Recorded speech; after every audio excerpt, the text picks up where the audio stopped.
So this is a quick tutorial on how to use a corpus. This is an online corpus called the Corpus of Contemporary American English, and we usually use the acronym COCA.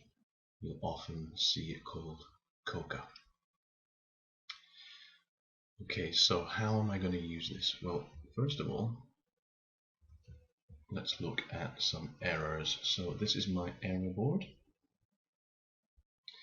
and in my class a student has made a mistake and he said this sentence: the doctor says I need to improve my healthy.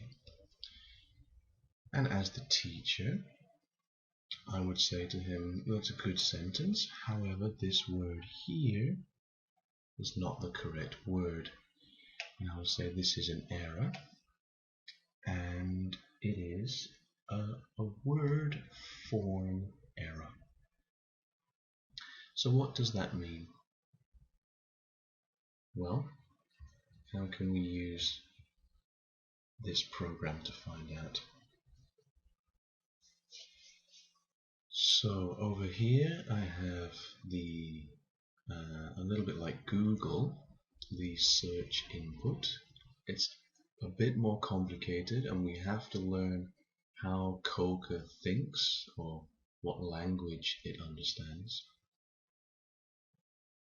Then over here, this is where our results will come up, and at the bottom here, this is where our concordance lines will be. So for the first problem, all I'm going to do is type in improve my, and I'm going to use this symbol. This symbol is called an asterisk, and an asterisk in COCA is used to represent any word. So all I'm looking for is any word that comes after improve my. I hit search.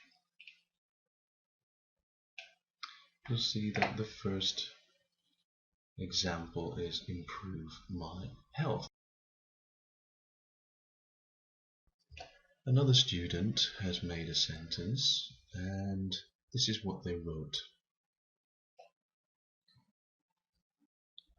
I don't know where is he. And the teacher says, it's a good sentence, however, we've got a little mistake here. And he says, your mistake is word order. So again, let's see how the corpus can help us here.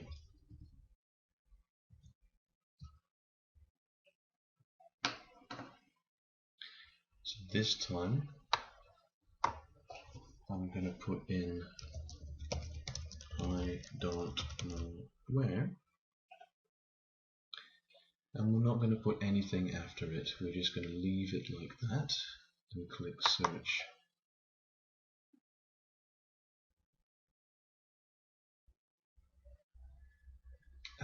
Now COCA is telling me it doesn't understand my language, and I need to change my language to a language it understands. And it's saying basically that these words, where, can't, and won't, these need to be entered as two separate words. So for example, where would be we and then I need to put a space here.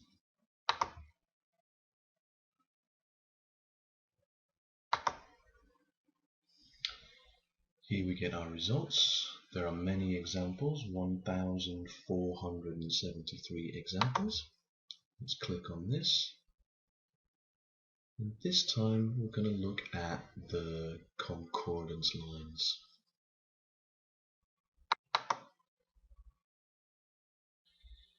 So these are our examples, and you can see that after I don't know where, we get this pattern. He goes, she is, it came, she is, he is. So you'll see we have to analyze it a little bit more this time, but this is I don't know where, subject, verb. I don't know where, subject, verb. I don't know where, subject, verb.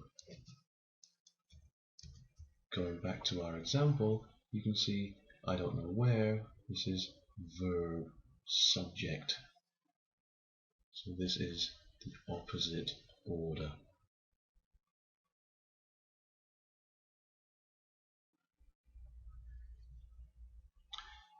Another student has produced this sentence.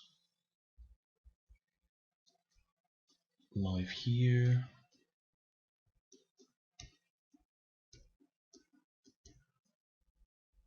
is different with life back home.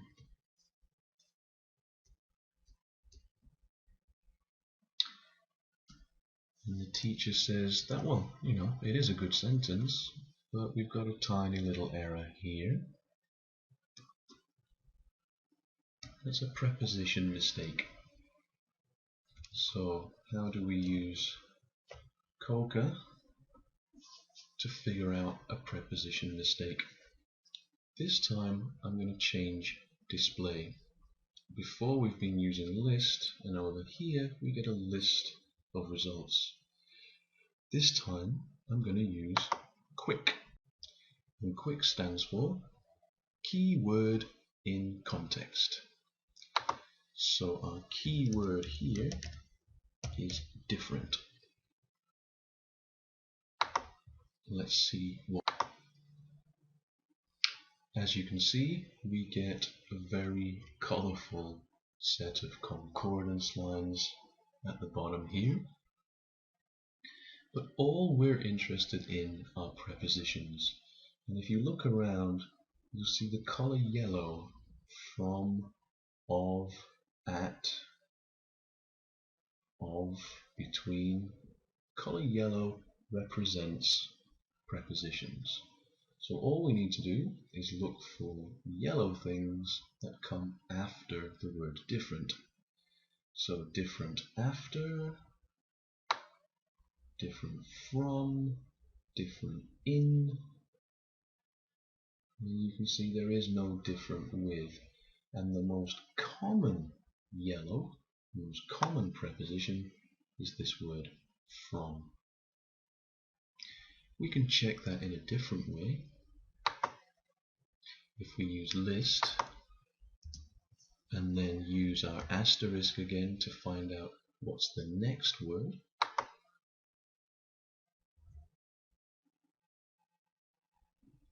and you can see by far the most common next word after different is this word from.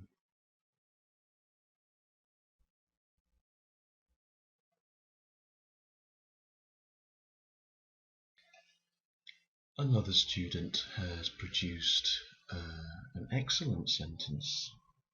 He says the number of households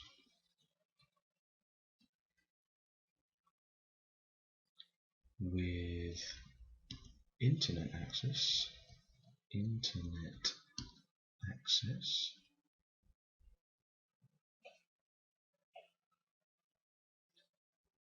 occupies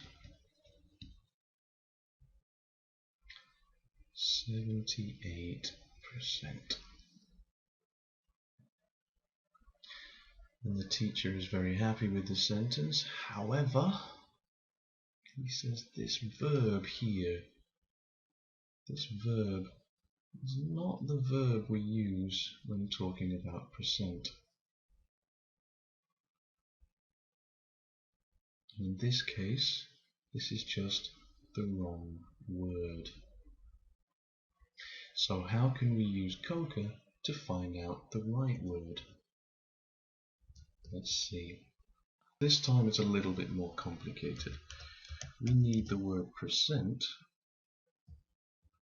but we're not just looking for the word before percent, because that's a number. We need a word that's 2 or maybe sometimes even 3 words before percent, and we need to make sure it's a verb. So this time we're going to use this button, the collocates button, and we've got 2 numbers. This one tells you how many words before, and this tells you how many words after. They call it range. So we need 2 or 3 words before the word percent, and we're only interested in verbs. And so here we have our POS list. And POS means part of speech. So if we click on this, we get a drop down menu, and we're looking for verb. And you can see it uses this strange symbol. So what we're asking COCA to do is look for any verb up to 3 words before the word percent. Here are our results, and you can see that by far the most common, most frequent answer is be verb. Is some percent, was some percent, apostrophe s some percent, are some percent. We also get verbs like increase, find, fall, and drop. As you can see, the verb occupy is not here. We never use the word occupy to talk about percentages.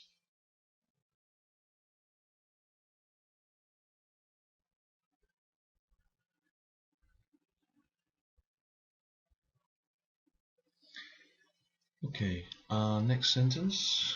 A student has said this sentence: fat people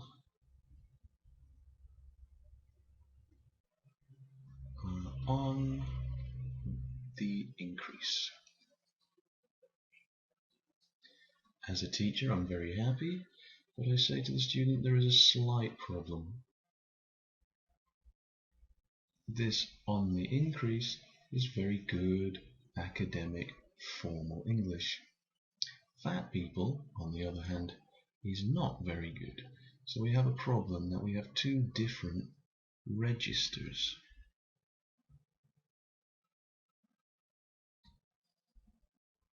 Very informal English and very formal English. So let's see how COCA can help us understand register. This time we're going to use the chart. So first of all, we're going to put in the word fat.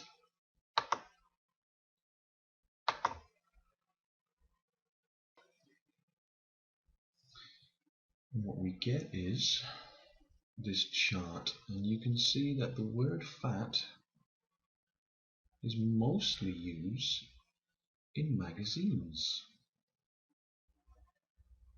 However, for academic English, you don't see this word so much. Okay, so the question is, what word has the same meaning as fat, but is more academic? This time, we're going to use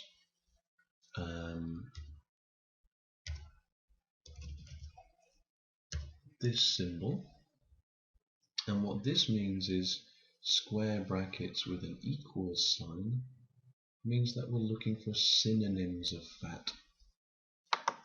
So first of all, let's try and find some synonyms of the word fat.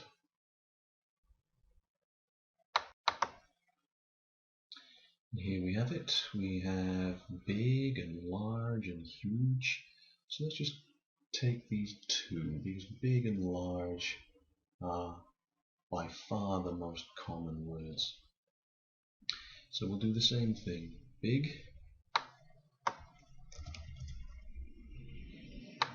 and find out where that word big is usually used.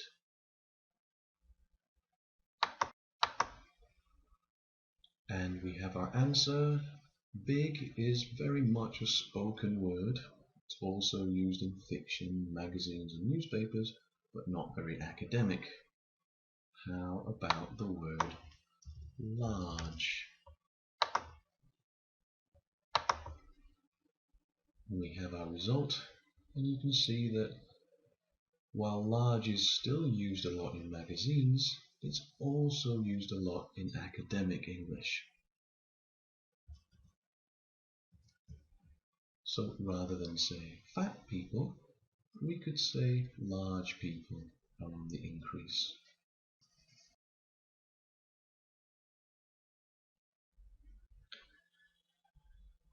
So our last example is a question from a student about the difference between these two words. They look very similar, but when do I use this one and when do I use that one? That's his question. So let's see how we can use a corpus to figure this out.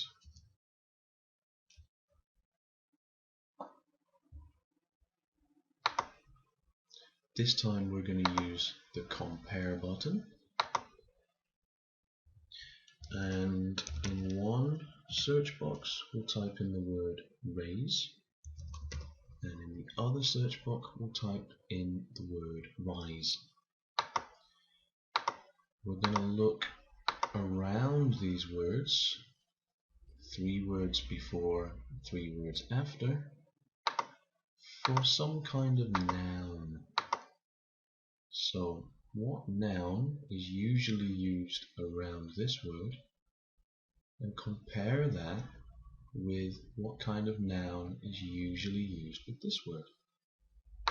Let's see what we get.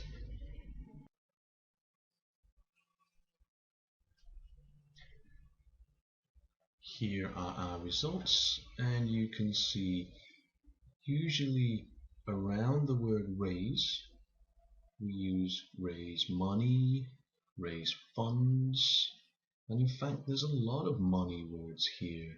Money, funds, charity, sums of money. And we also get like farming words as well. Raise chickens, raise crops,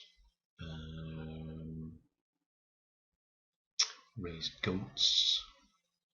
So we can say that generally this word raise is used a lot with money and animals. Rise, on the other hand, is not really concerned with money at all. I don't see any words related to money here.